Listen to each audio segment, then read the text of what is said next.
The only limitations are that an elector may not be a senator, representative, or other person holding a U.S. office. So at what point do they go to college? They don't actually go to college, Judy. In December, on the first Monday after the second Wednesday... Huh? Yes, the first Monday after the second Wednesday, each state's electors meet and cast their votes for the president and vice president based on the popular vote in their state. Oh, how fun! They probably get together and drink hot cocoa and pop some popcorn and compare elections. Judy, they meet in their own states. Then each state sends its certificate of vote to the president of the U.S. Senate, the secretary of their state, the chief judge for the federal district court where the electors meet, and to the archivist of the United States. Gee, how exciting. The votes are tallied and sent to Congress. Congress meets in a joint session in early January and counts the electoral votes. The new president is then inaugurated January 20th.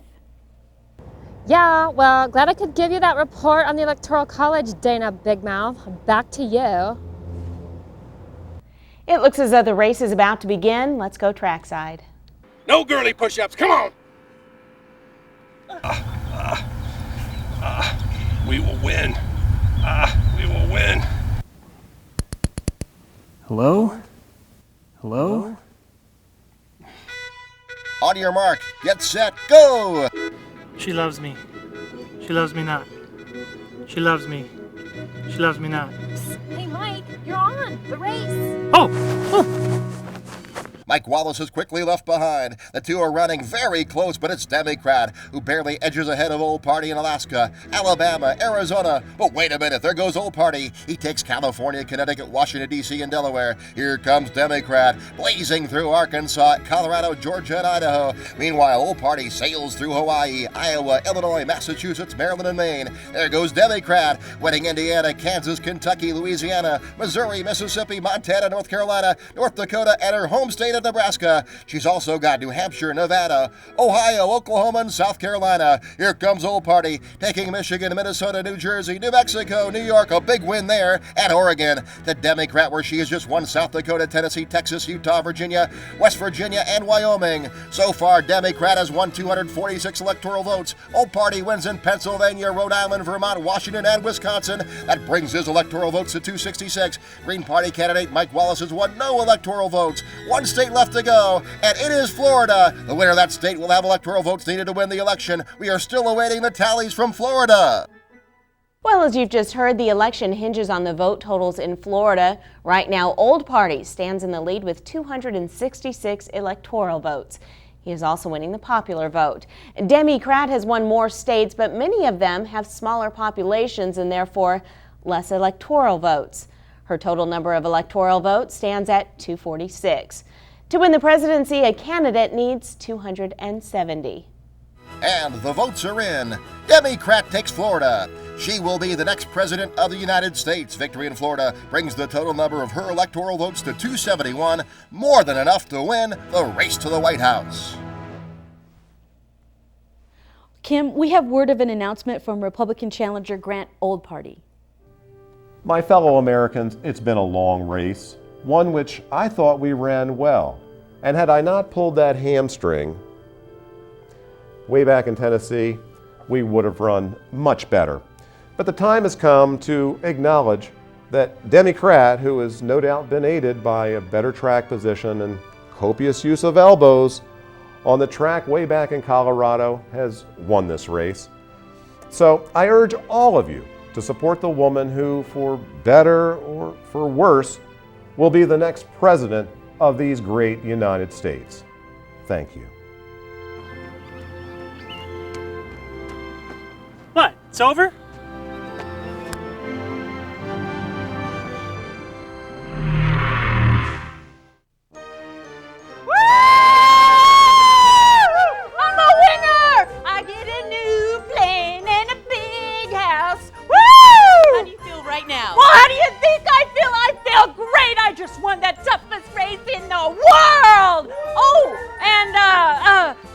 Privileged, yes, fellow citizens, privileged to serve this land and its people, privileged to be assigned the task of building a better tomorrow for our children and our children's children. I stand here now, humbled at the honor, but ready for the challenge. Thank you. The election is over, but fresh controversy has cropped up. Many citizens are complaining Grant Old Party should have won the presidency since more individuals voted for him than Democrat. Professor I.B. Smart from the University of Alternative Learning joins us now to explain how this happened. And Professor, you're known for your ability to make complicated issues easy to understand. Thank you, Anchor. You know, a candidate can win millions and millions of votes across the country and not win a single electoral vote. And how is that possible? Well, let's use New York as an example. Into this bowl, we're going to put the electoral votes Grant Old Party wins. And into this bowl, we'll place Democrats' electoral votes. Pretend these red jelly beans are the electoral votes possible. New York is worth 33 electoral votes. Now let's say these blue jelly beans represent the number of popular votes. Nearly 7 million people voted. That's a lot of jelly beans.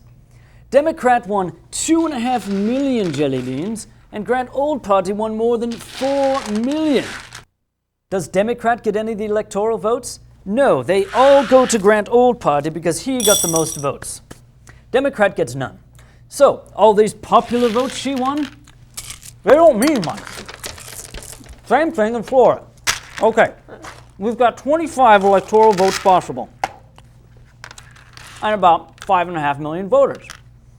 Democrat wins the popular vote in Florida by just 600 votes. But does Old Party get any electoral votes? No. And it goes on like this across the country. Unless you win the highest number of votes in the state, you don't win any electoral votes. And all these popular votes, well, they just don't mean much. I mean, it may make candidates feel good about themselves, but, you know, there is no second place in politics. Professor, please, we get the idea. Control yourself. Oh, yes. I'm sorry, where were we? All right, well, in conclusion, you will hear many say that the fact Grant Old Party won the popular vote proves the Electoral College has become outdated and should be eliminated. Well, that's highly unlikely to happen. Eliminating the Electoral College would require a constitutional amendment, and most of the smaller states would never go for the idea. Supporters of the Electoral College say the system forces candidates to pay attention to the smallest states. It protects them from what some call the tyranny of the majority. Now, if popular elections determine the president, it is conceivable that heavily populated states such as New York, California, Texas, and Florida will almost have all to say in who serves as president, while places such as Wyoming would have no voice. So, to become president of the United States, the candidate must have a large number of supporters in every state. Thank you, Professor. No problem. What's with the droopy eyes, soldier? You thought this was over? This isn't over till it's over. You understand that, soldier? Now listen up. We're going to retrace the race. The race begins when the candidates announce they are running for president. Then, soldiers, you hear speeches and debates. You see hands shaken and babies being kissed. The first leg of the race is the nomination campaign. On this section of the race, Republicans compete against other Republicans, Democrats with other Democrats for their party's nomination. From January to June, each state holds a primary or caucus. People vote for the person they want to be their party's presidential nominee. The candidates who win the most votes receive the most delegates to their party's convention. In July and August, the Republicans and Democrats have their national conventions. They officially nominate their presidential and vice presidential candidates based on the results of the primaries and caucuses. From the end of the primaries through the general election, the Republican candidate and the Democratic candidate compete against each other. The first Tuesday after the first Monday in November, we vote. The winner of the popular vote in each state wins all the electors from that state. The candidate with the majority of electoral votes wins the presidency. In December, the electors from each state meet and cast their ballots based on the popular vote from their state. The results are sent to Congress. Both the House of Representatives and the Senate meet in early January to tabulate the electoral vote. January 20th, at noon, the new president and vice president are inaugurated. You got that? Good. The next step in the race is yours, soldier. you're going to take a step that will last you the rest of your life. That's right, you're going to enlist. Not in the Army, you nitwit. You're going to enlist as a voter. When you're 18, you can vote.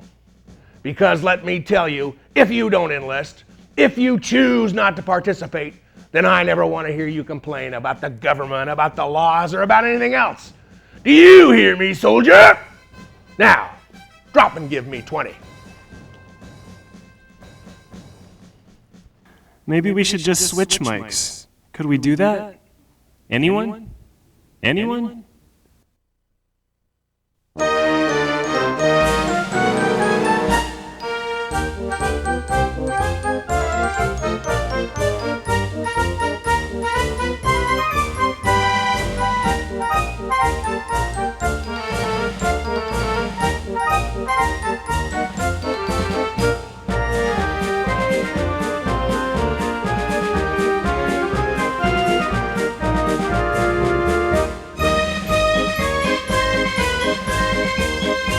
For more excellent videos, call us toll-free at 1-800-262-8837 or visit our website at www.teachersvideo.com.